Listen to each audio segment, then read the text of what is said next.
Hmm.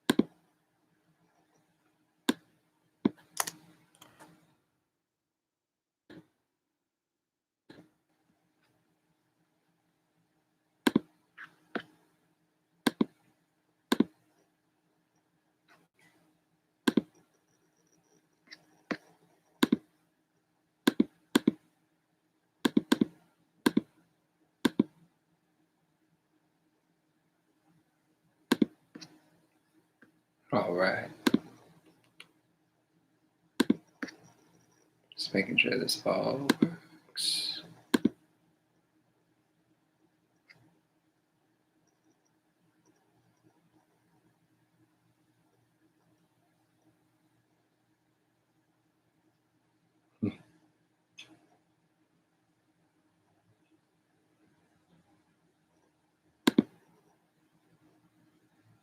All right.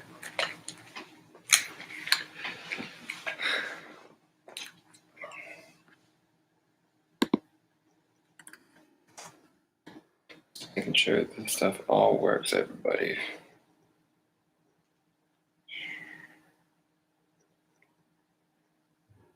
Metronomes. Oh, lovely.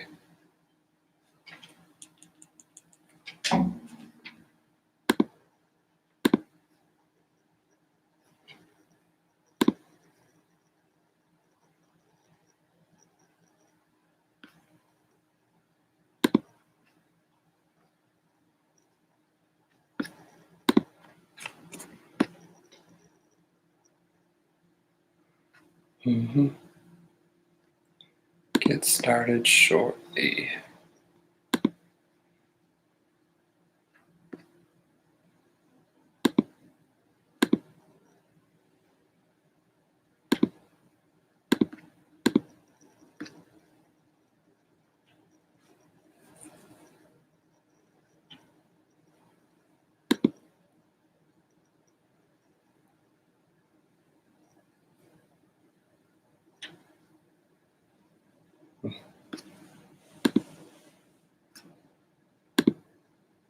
Cool. So yeah, as I'm getting started, I'll be right back. One sec. Cool. See you in a bit.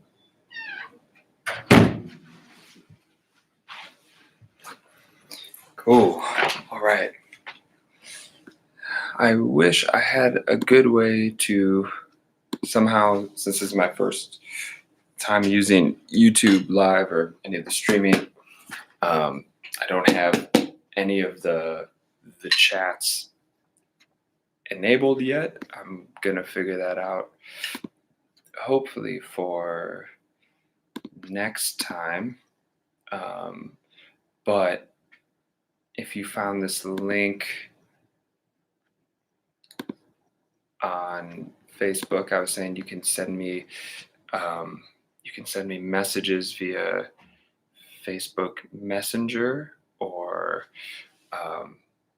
the best thing I could do is also include my number, which will be on my Facebook account as well. Until I guess next time when I figure out how to get this chat going in real time. But I hope everybody can hear me well. If not, then yeah, somebody can chime in and let me know. But I wanted to take a few moments to thank those that are checking this out, and a little bit of how I'm going to format or run this, which will be every Sunday around this time, 6 p.m., I'm just going to be doing about an hour's worth of topic discussions on a little bit of the history of the George Lawrence Stone Morello technique method, um, as it was taught to me and passed down to me from my teacher, John Hazilla, um, who studied with Joe Morello.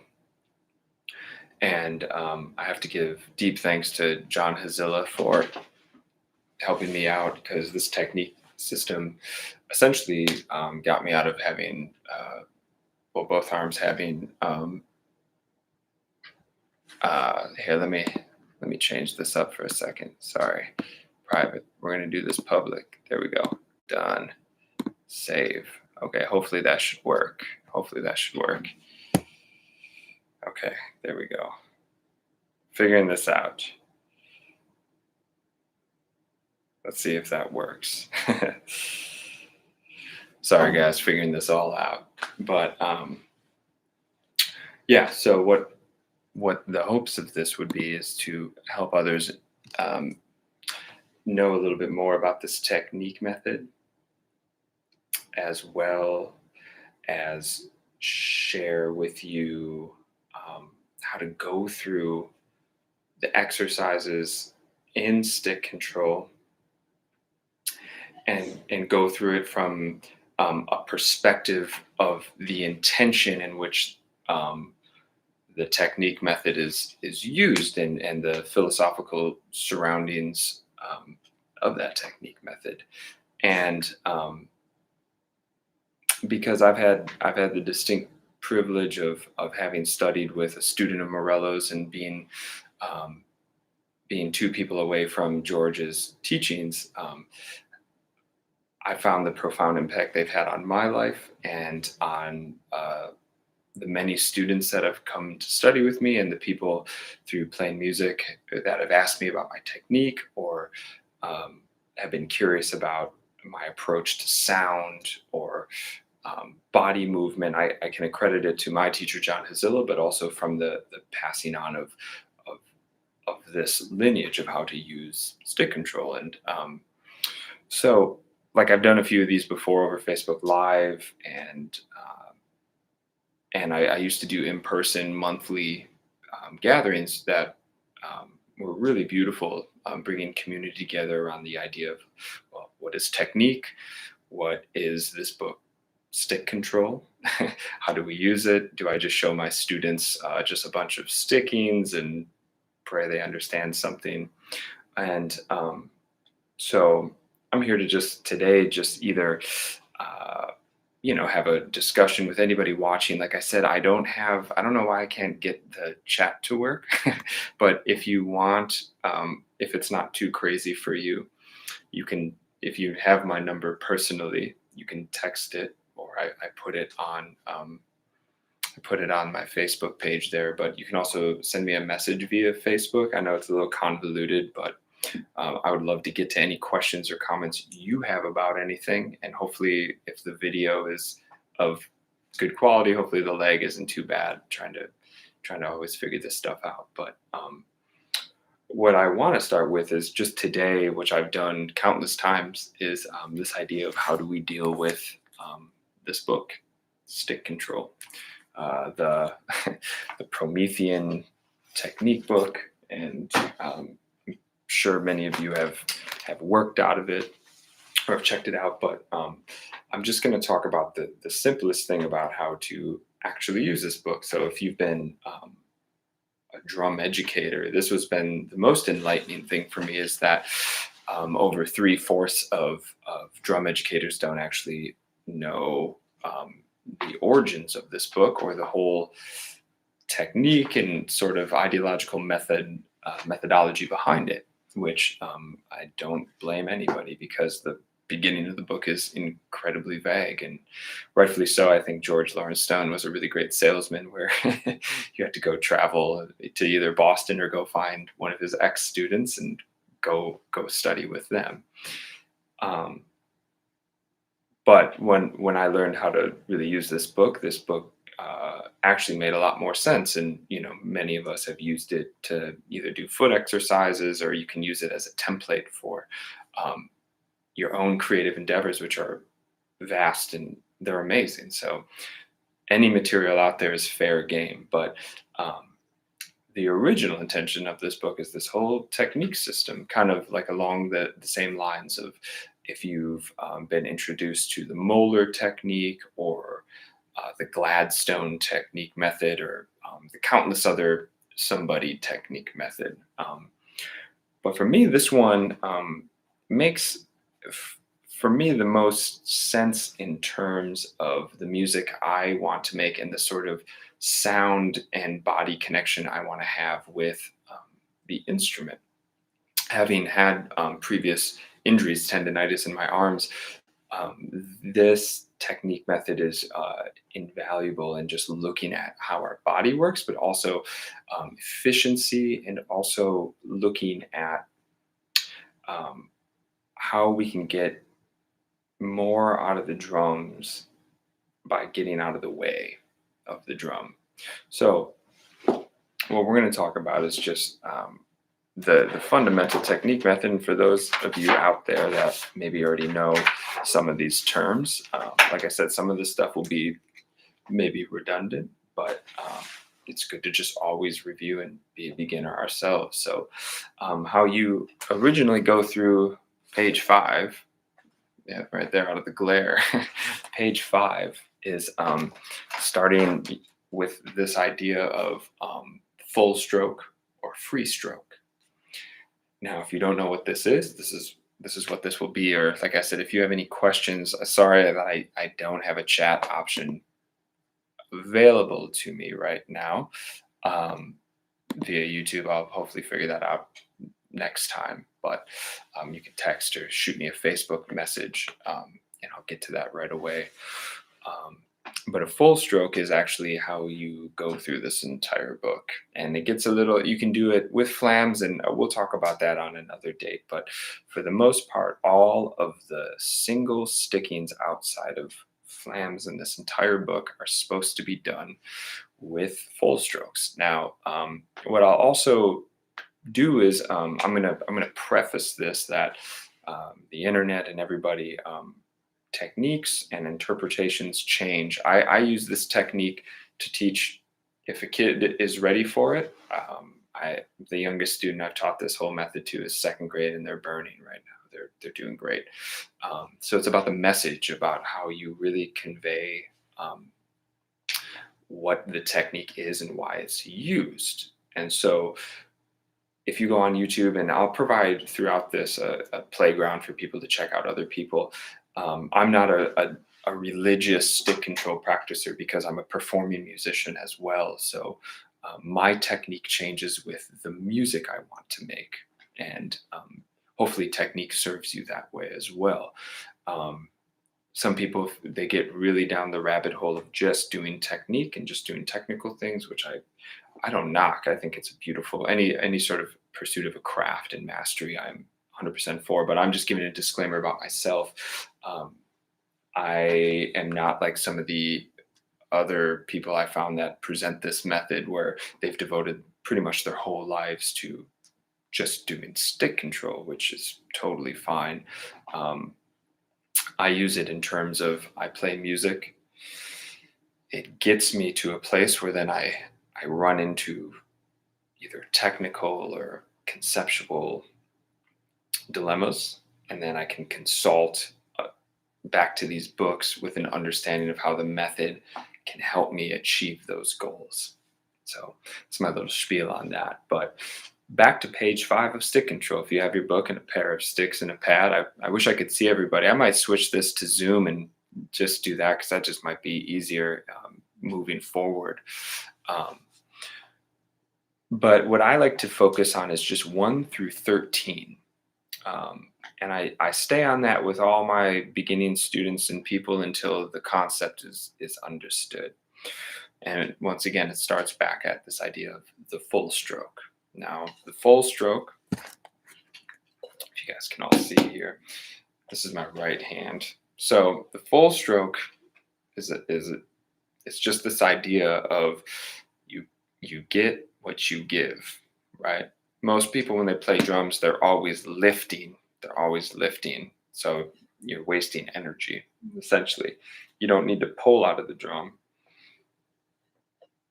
If we learn how to use what the drum naturally has, which is energy coming back as well, I give and I get something back.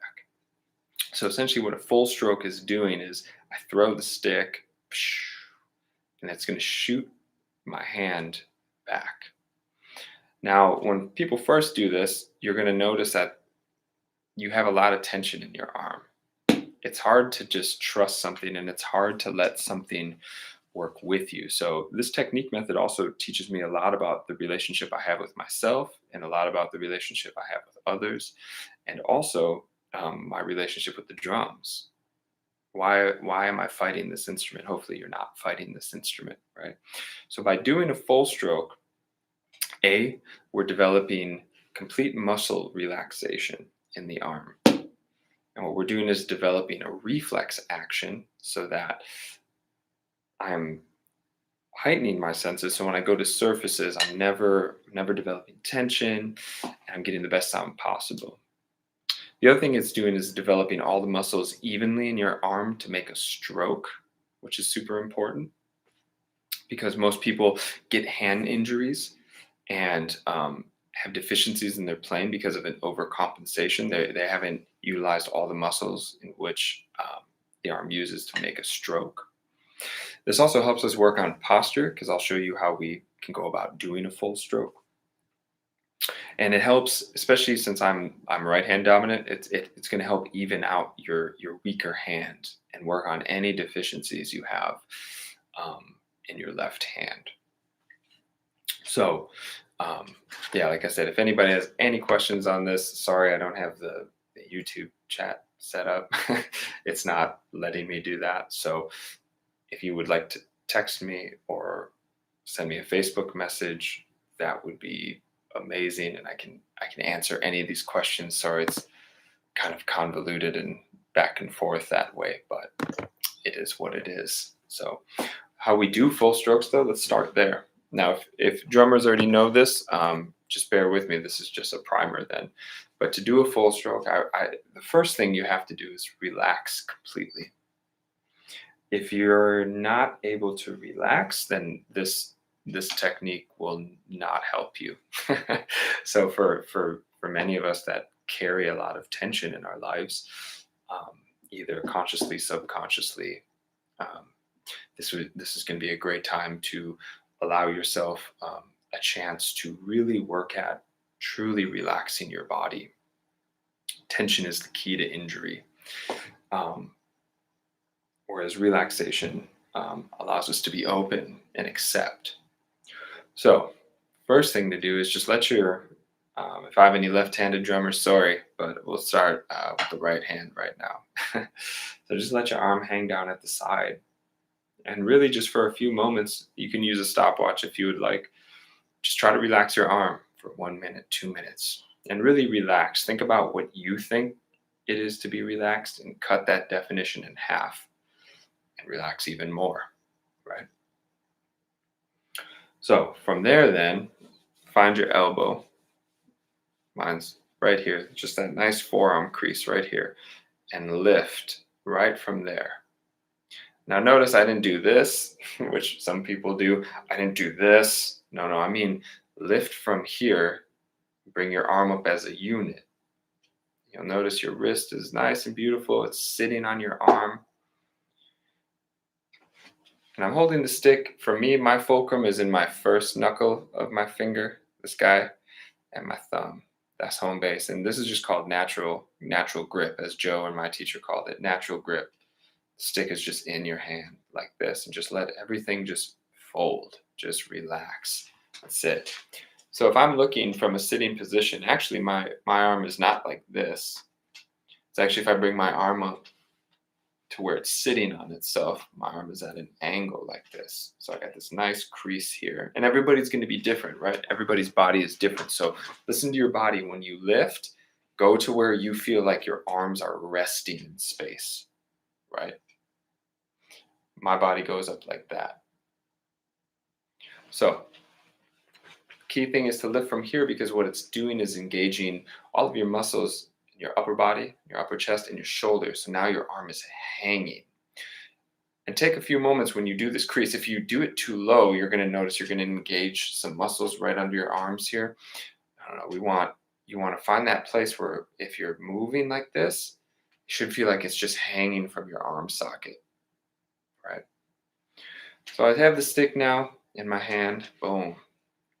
My nice crease. Now, what I always like to do with beginners is is to look at and talk about motion. So I'm going to hold the stick, and what I'm going to do is move everything like this. Now look at that. If I think about how the stick is moving in space, all of this moves. So if you restrict your motion, it looks like that. If I don't restrict my motion, watch down here, everything is moving together. No tension anywhere, just everything is moving to make the stroke, right? And what we're going to work on doing is, if you notice this, it is like a turn, but it's also like I am throwing from my wrist being, I picture it right back here. So watch, I'll put a stick across my wrist, and the goal is you throw. That's the only time you use energy, by the way, is the throw, because you have to engage, right? Just like a bow and arrow. Picture it, you pull back, boom, you release. So the reason I have my stick here is so you can see that the stick will always return back to the starting position. This is key. And this idea that your hand and stick will move at the same speed, okay? Hand and stick move at the same speed, not this, where then the stick wiggles once it comes back, but this. Boom. You'll notice if I kept my stick here in the starting position, it'll always come back because I am naturally aligned, right? That's a key thing to alignment. So I could do this for the remainder of this, and nothing would change, and I wouldn't get fatigued, because in doing this, you're learning a ton about your body and how it actually is set up, versus maybe playing the drums from a perspective of how you think it should look, instead of maybe learning to play from the perspective of your own body, if that makes sense. So once again, the goal, lift from your elbow, completely relaxed, and from the tip of my fulcrum all the way down, all the way back up. I picture it like a series of green lights. Now, if you play this and you feel a bucking sensation, or you're lifting the stick, that means there are red lights in the street, and that car is going to keep stopping, going a little bit. So you want to try to get to the point where you're so relaxed that when you throw, and it's like a trampoline, just pops your hand back. You're going to really want to strive for this idea of relaxation. I wish there was a shortcut for me to talk about with that, but unfortunately, there are no shortcuts with this. It really is on you to really learn to relax and have your hand and stick move at the same speed.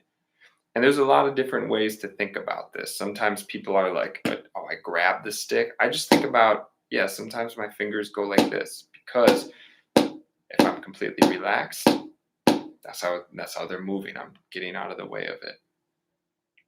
Like I said, there's a lot of different interpretations of full strokes, of upstrokes, of all of these things. I'm just showing you the method that was taught to me that makes the most sense in just looking at how I can be completely relaxed and utilize every beautiful aspect of my arm and body to build all of the muscles needed to make a stroke.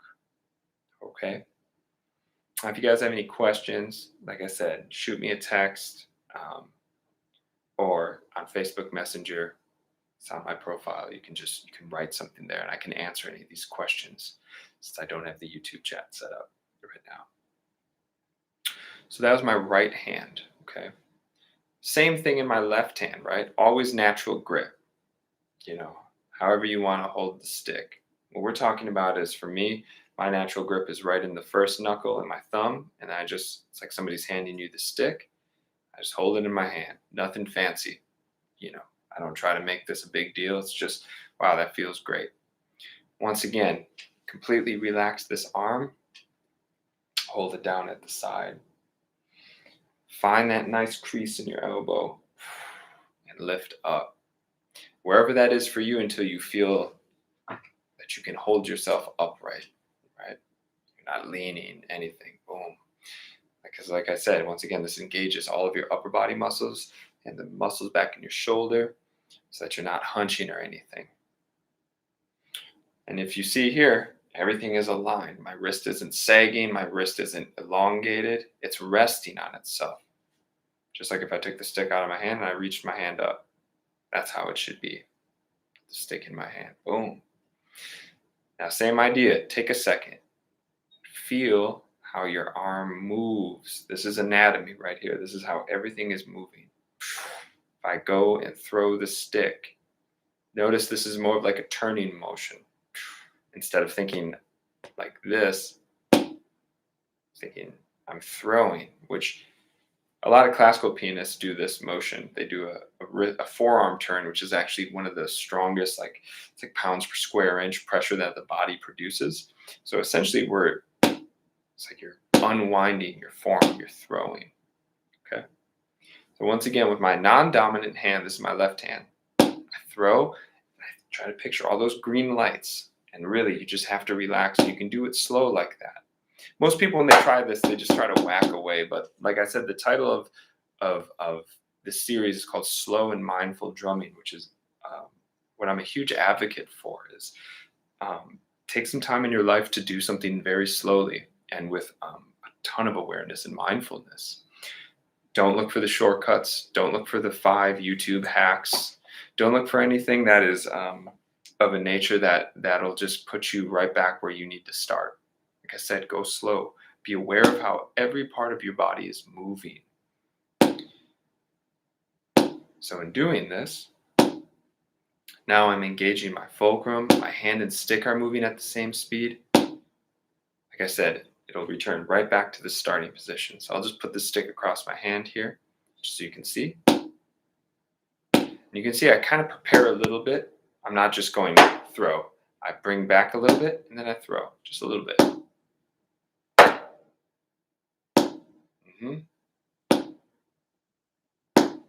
Just like that. Like I said, take as much time as you need. I try to visualize like if you've ever been on a bounce house, if you've ever been on a trampoline, it's that same thing. If you buck or you try to pick the stick up, it would be like if you have ever been on a trampoline and you lock your knees, you just fall over and you feel all that pain. You're absorbing all that shock, which is not efficient. We're just looking at just being able to almost dribble the stick like a basketball. Same idea. It's the exact same principle. Okay. So how you are supposed to go through this book is, this was the greatest mystery for many, is you do this entire book as full strokes. This technique method, because in later kind of discussions and hangs we'll get into, I'll show you why. Essentially, right now it's just, this is just, let's talk about full strokes. This idea of developing all of your muscles, developing complete relaxation as to generate even tone, awareness, maximum rebound, maximum efficiency. So in looking at this, when I give people 1 through 13, this is what's going to encompass every major stroke that you will make throughout this book, but also in rudimental drumming and so on and so forth.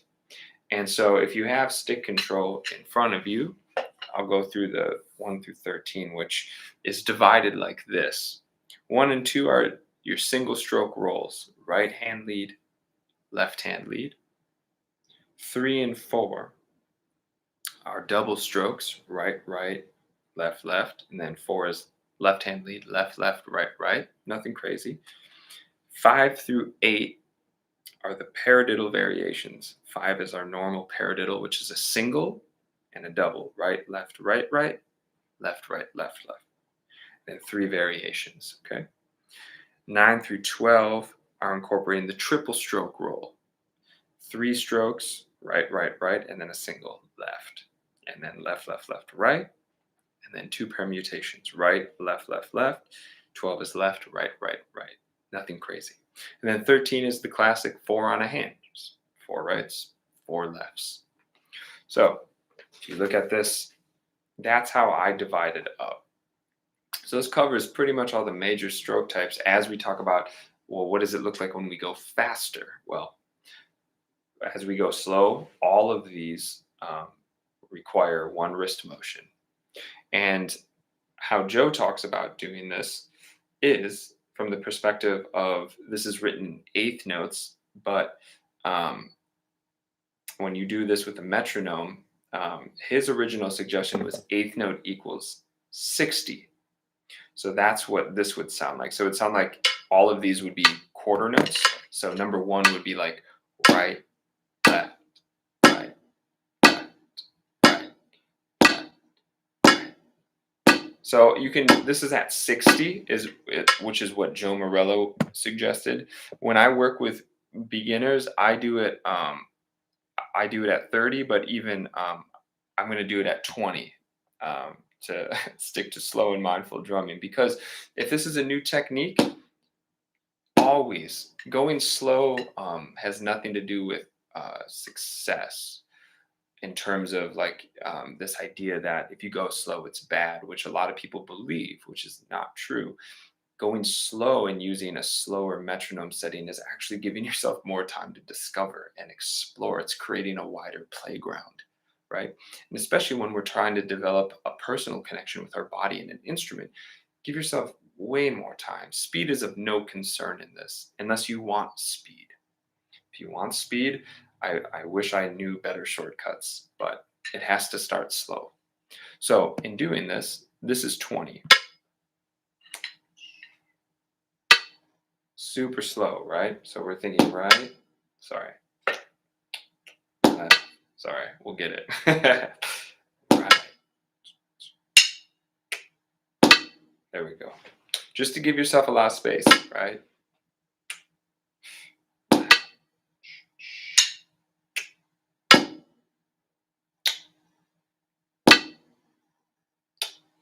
I'm just gonna play through the rest of number one here, just to show you what this might feel like. Uh,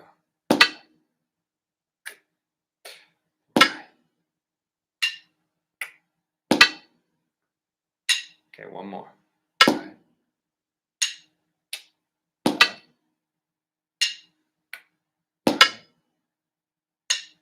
Mm.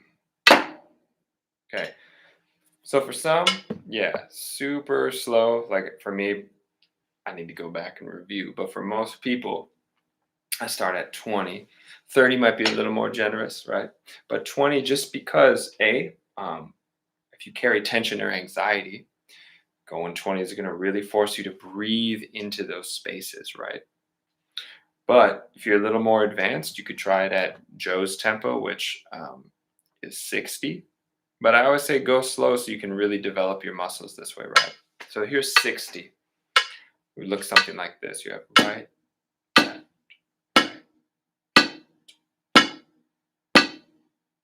huge difference, right?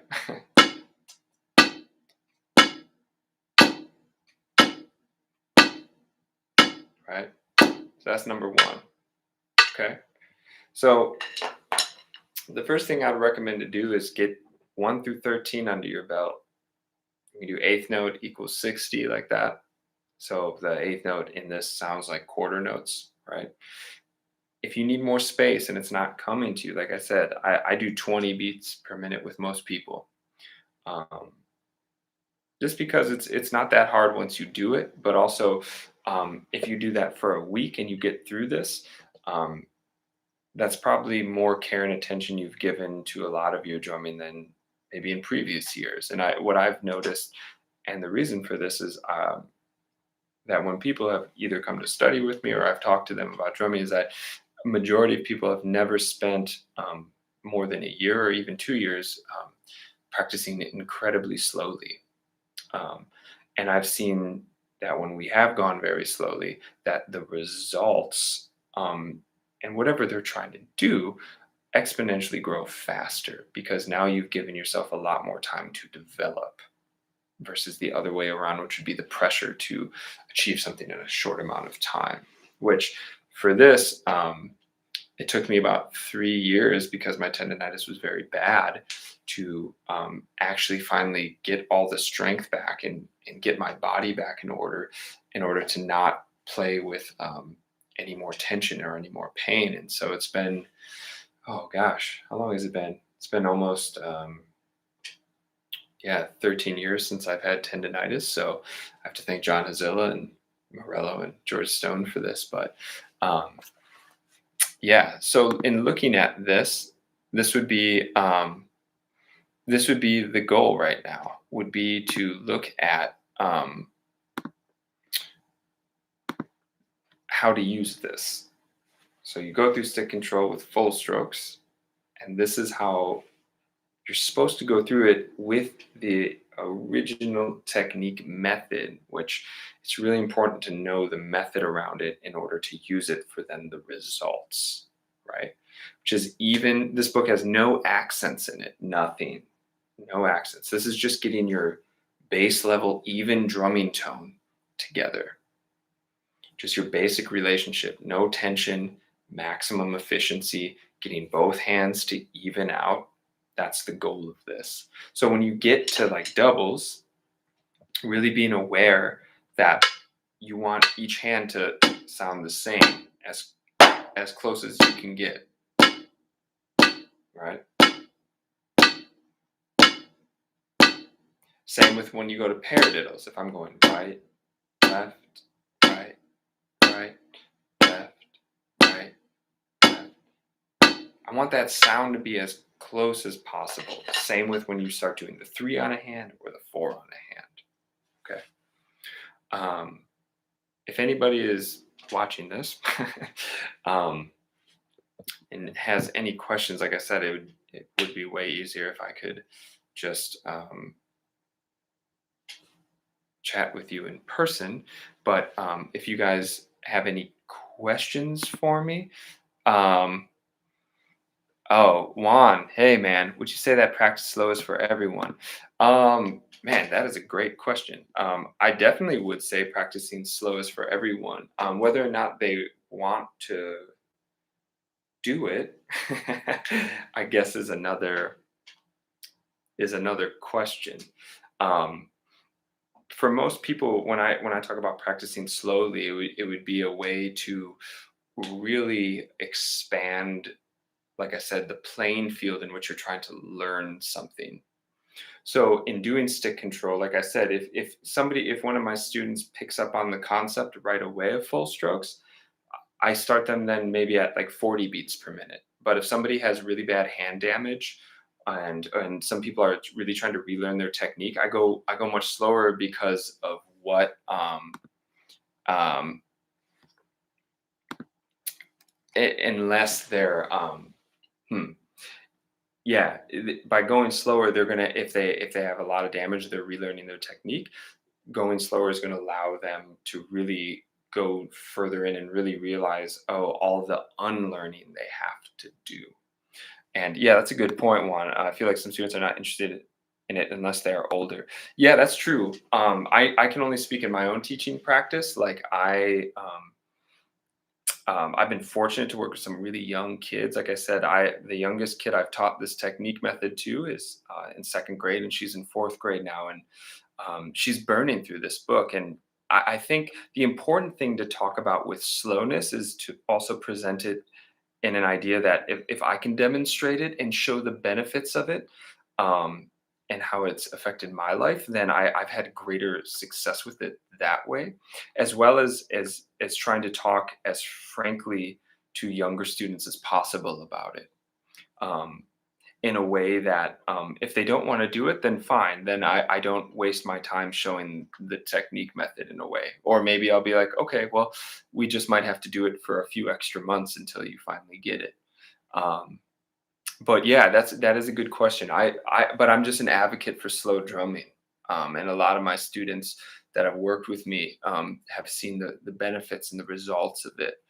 So it could just be the relationship too. Maybe some people aren't ready to hear it, but I do think it is a worthwhile pursuit in trying to be an advocate for it in some way or form. But yeah, sometimes I find it harder for older students to even practice slower because maybe there's a lot of ego attached to that. So that's a great question. I hope yeah, I hope if you're working with somebody that's not interested in slow practice, hopefully they come through and they work it out. Thanks for the question, Juan. Yeah. If anybody else has anything to ask or has any questions about this technique, like I said, for some of you guys, this might be really easy stuff for you, but I'm just trying to share with you from an educational perspective how to go through this book in a way that is some of the original intention, but also some of the ideological, philosophical perspectives. Um, yeah, but um, like I said, it's not for everyone. I've had some students where it's really important to just get them playing right away too, and maybe ideas of rebound are too abstract to start with, so they need to start playing first. And maybe slowness is introduced in reading exercises or other ways as well. But um, yeah, I temper every student, but generally at some point we get to this stuff once I see that maybe there is a comprehension level that is being met. But yeah, um, yeah. But I'm an advocate for slow drummings, very slow. You know, um, so I hope if anybody um, hasn't done some very slow practice, like for a year or at least 2 years, I would highly encourage you to invest in it. But yeah, thank you, Mitch. Um, yeah, if anybody has any other questions, like I said, hopefully I might just do a Zoom thing next time because this YouTube thing is a little frustrating, but we'll figure it out. But if you guys have any other questions, like I said, I just wanted to take today to just get the ball rolling on like, okay, this is how you're supposed to go through this, and then next week I'll talk about a few more aspects of it and go over some of the other books that I'll cover. Will be the series, which the whole series is Stick Control, followed by Accents and Rebounds, and then Joe Morello's Master Studies 2, and then the newest book in the series is Drum Lessons with George Lawrence Stone, which is by Barry James, who's the last living student of George Stone, and Joe Morello co-authored this as well. But yeah, if you guys have any questions or comments, maybe I'll stay on here for another minute, or if you wanted me to play through any of page 5 again to demonstrate any of that, I can totally do that for you. But if not, then I'll sign off and wish everybody a good night. So thanks again for watching and being present, and yeah, we'll see you in the future for sure.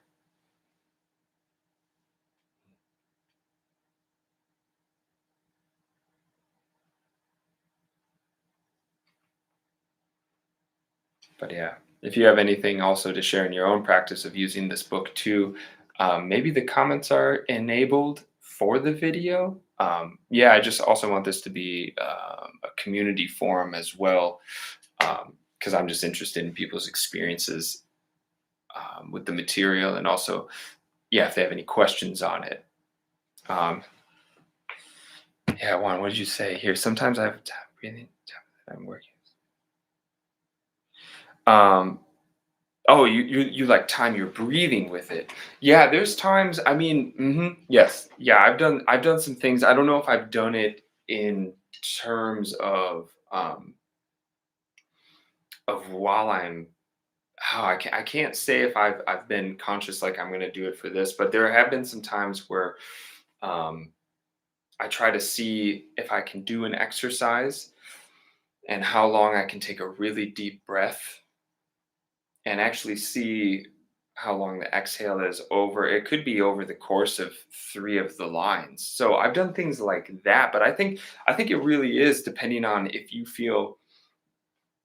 um if you feel like I've noticed sometimes when I'm playing, I don't remember when I last took a breath.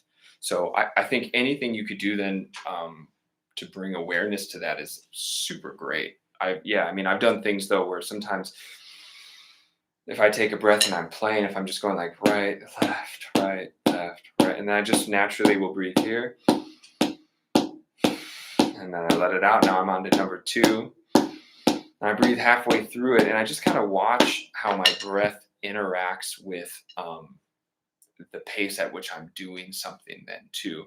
So that has only come with me when I learn certain material really well, where it's maybe more in my subconscious that way.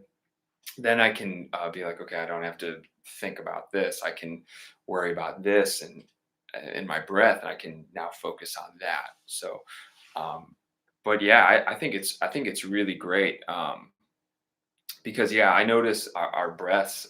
Like I said, for me, I might be playing and I won't remember the last time I took a breath, which then takes me out of the moment. So anything you can do to be much more focused on that and just be completely aware, I think is incredible that way. I find it, especially when I'm working on ballads or when I'm working on up tempo playing too, just breathing through the phrases and being like, okay, there's a lot going on, but where's my breath sitting and all of that? And I don't try to do it in time with that because I get a little anxious. So I just try to let my breath go natural with it. But yeah, those amazing questions, Juan. Yeah, gives me stuff to think about on that for sure.